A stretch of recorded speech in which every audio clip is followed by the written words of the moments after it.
Hi, this is Joe again with another review. And for this video, we're doing a TV show review for you now. And I'm going to be doing one of the most successful spin-off series ever. It's definitely one of the better spin-off shows, and that's the Jeffersons. It's run, I think, from 1975 to 1985, and it was ran for 10 years, I think like 10 and a half years on CBS. And it was a spin-off of the television show All in the Family, and was actually the second spin-off series from All in the Family. The first one was being Maud, and of course you had the Jeffersons, then you had Archie Bunker's Place, and you had Gloria. Archie Bunker's Place and All in the Family I previously reviewed. But I haven't done the Jeffersons yet, so we'll be doing that now.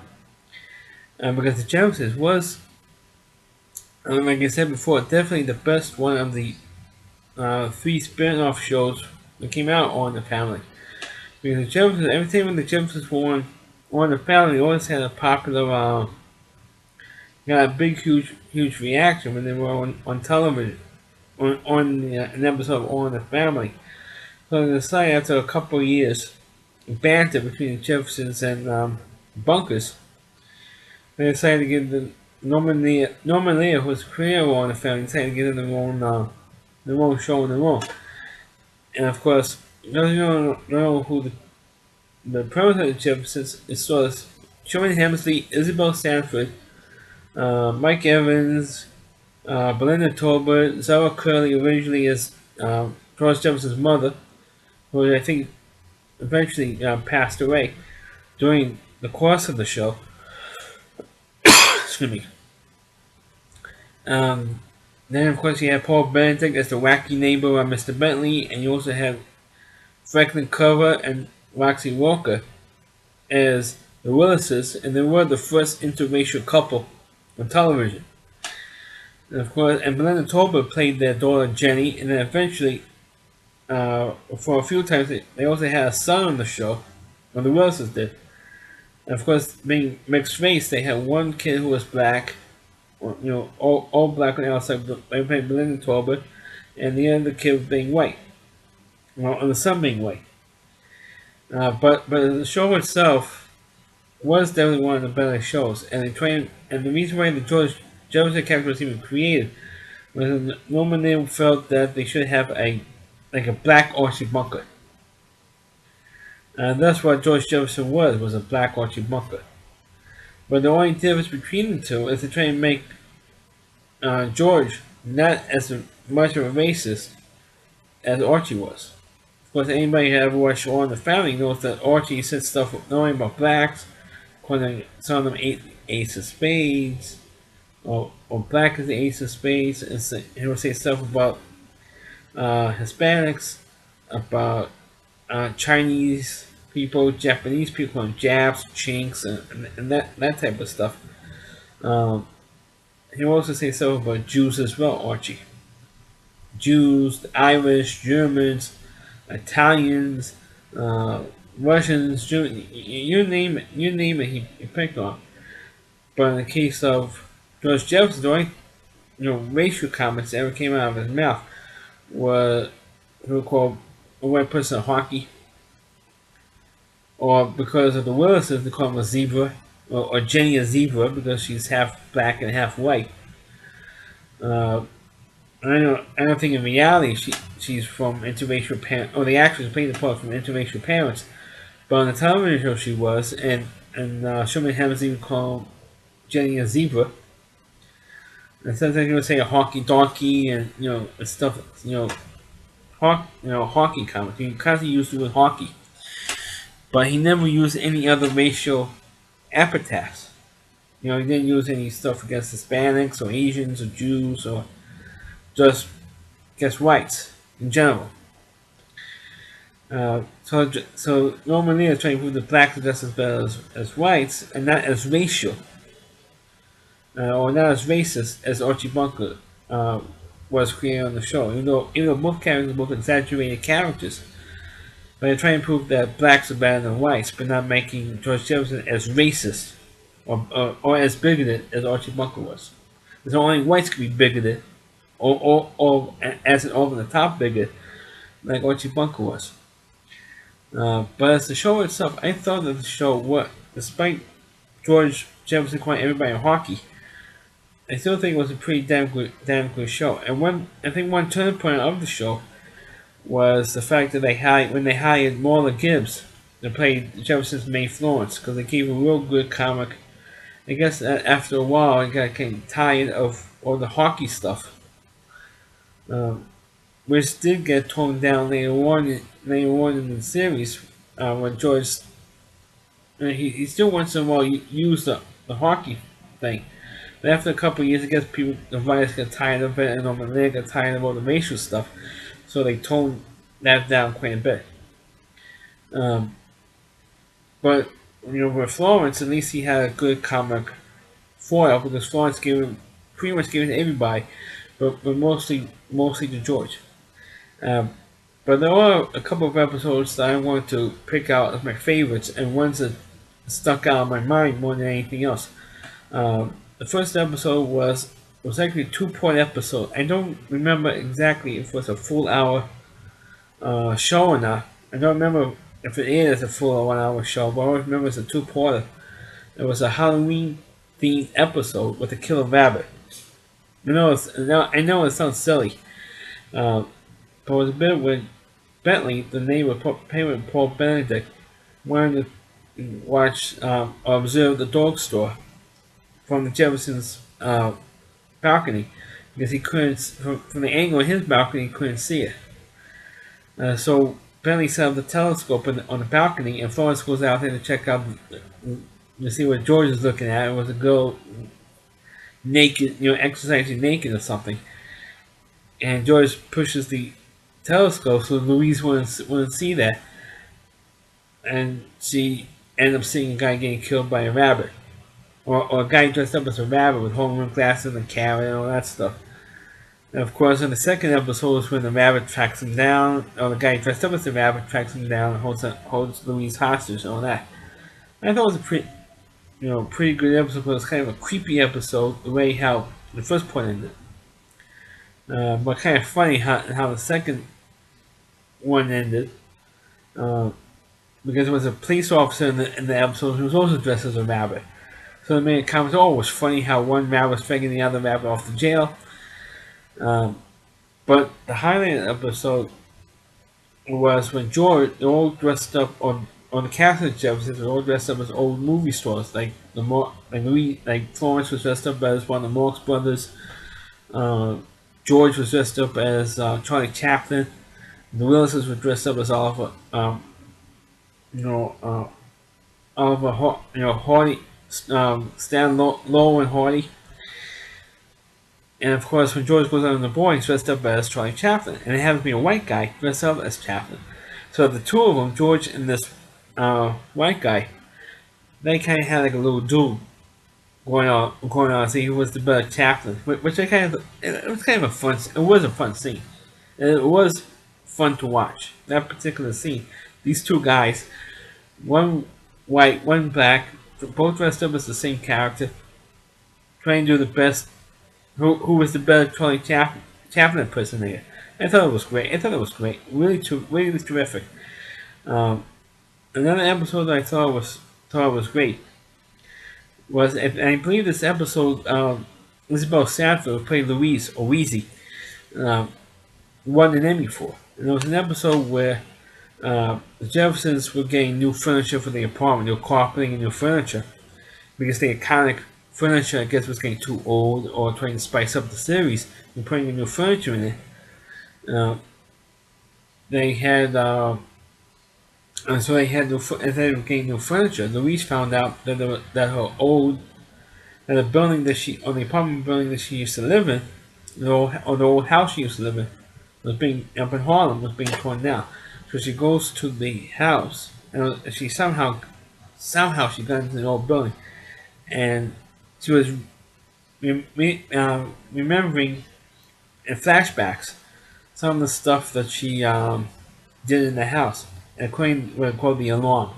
She stepped on like a floorboard and it would creak, and that noise would be like transferred to the mother's bedroom. Um, and then she found a cat, and she always dreamt that her doorknob, it wasn't like a diamond doorknob, it's like a clear, fake crystal doorknob. On both sides of the door was like a clear glass or clear plastic thing, clear plastic doorknob. And Louise, when she was a kid, always dreamed that it was diamonds. And one time when she would move away, she would take the diamonds and she'd be rich. And that's pretty much how the episode ended because George tracked her down and said, "Oh, this is where your old apartment, old bedroom was." I said, "Yeah." And we said, "Yeah, that's right. No, your mother would never let me get within a mile of this bedroom." And I said, "Yeah, I know." Since she was a tough old lady, you know. And of course, George leaves Louise, and Louise eventually she took the doorknob and left the apartment. And that's how the episode ended. Um, I thought it was definitely one of the better episodes of the series. Another one that stands out for me is an episode where uh,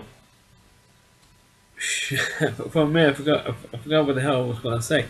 Uh, there was one particular episode where it was also a two-part where George confronts this old girl street gang. In the end, the first part, one of the leader of the street gang stabs George in the stomach.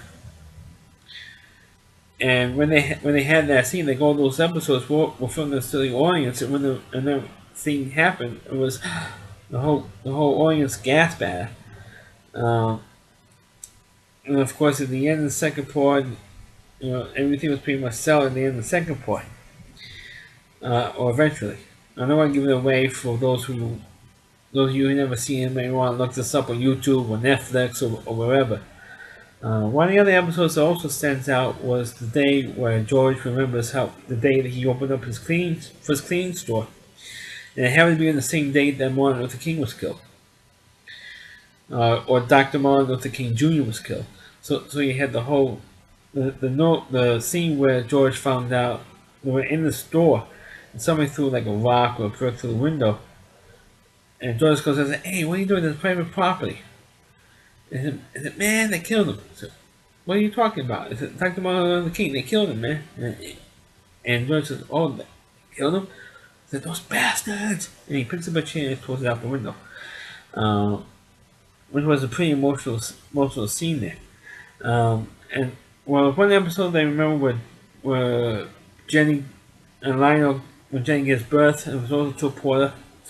But one episode I really want to bring out was the episode where there was a Klansman, a guy who was involved with the Ku Klux Klan, and his son moved into the building, and they had a big building meeting, and George knew CPR, and of course now when the episode is on, the N-word, you used the word nigger in that episode, and the episode was now that word has been bleeped out. Because people don't want to offend blacks, even though a black person utters the word originally. Louise utters the word, and so the Klansmen in the beginning, because Louise and Florence go to the CPR class, and there was Klansmen there, and they were the first volunteers to work on a CPR doll. And the Klansman says, "Look, I don't want to touch anything that's been kissed by a nigger," and that's how they got into a fight with them. And at the end of the episode, George goes to a meeting where the Klansmen is trying to recruit people for it, and the leader, or the father, collapses from a heart attack. And George at first reluctantly doesn't want to help, and then give him a CPR. And then when the father is revived, and the EMTs take him out on a gurney, the guy says, because the son tells him that Mr. Jefferson was the one who saved your life. If we didn't give you a CPR, you'd be dead right now.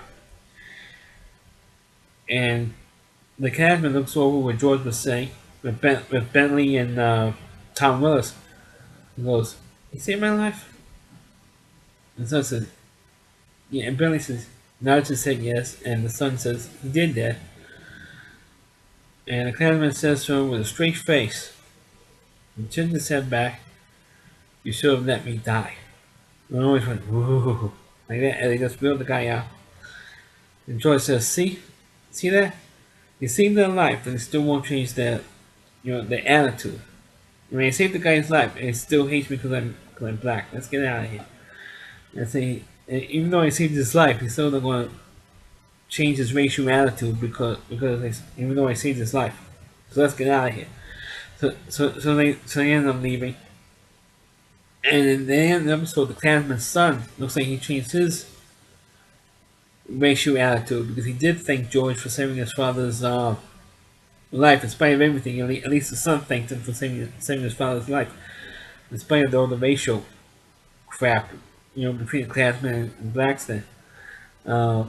And also, there's one thing I also want to point out too. At one point in the series, for about 4 years of the show, they had a different Lionel, or a different actor playing the part of Lionel. Because Mike Evans, who originally played the part of Lionel, no one in the family, but when the Jeffersons started, he left the show for about 4 years to do Good Times, because he was the creator of a television show, of another normal show called Good Times. That's the show that brought Jimmy Walker to the world with, say, dynamite. So when that show ended, I think about after 4 years, Mike Evans came back on the show. But for a long time, he had two actors. And the sad part of this show is that this year is celebrating its 40th anniversary, this year in 2015, that most of the cast, sad to say, has died. I think one of the first one was Roxy Walker, who played Helen with us. She died. I think she died of cancer. You had, I think, Franklin Cove also. I believe he also died of cancer. I'm not sure. I know Paul Bennett, who played Mr. Bentley, it was the most recent one that died. You also have Ralph the Doorman. I think he also died. I think also the bartender, Charlie the bartender. I think he also passed away. I know Mike Evans, who originally played Lionel, he died of a heart attack. I know Louise died of cancer. I think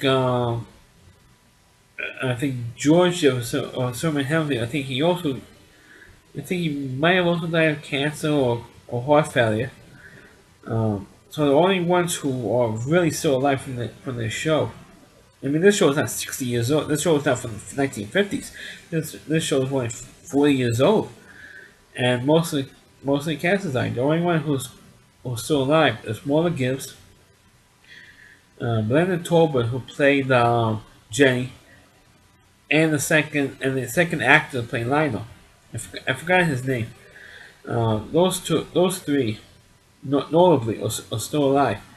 All the main cast, and I think her name was Zara Curley, Curley, Cully, played Mother Jefferson, also had died, but I think she just died of natural causes. I don't think she died of cancer. But most of the cast has died, and it's really a shame because it is the 40th anniversary, and even by the 30th anniversary, the honeymooners, still the whole cast was alive at that time until 1987, when Jackie Gleason was the first to die. And most of the cast is still. Unfortunately, most of the cast has died from the Jeffersons, and it's really a shame because it was a fundamental show. Even though over the years, blacks have been complaining that the show was not accurate because there's no way in hell could a guy or a black man in the United States who owns 7 cleaning stores. Fortunately, he did own 7 cleaning stores, and it was the basis of the show. But the show is still good. It still holds up today. So that's my review of the Jeffersons television series. Please click on the video. Please rate it. Feel free to comment on it. Please subscribe to my channel. And please follow this video on your Facebook pages. You can also watch my other videos on MallyC.com. Thanks for watching. Catch you next time.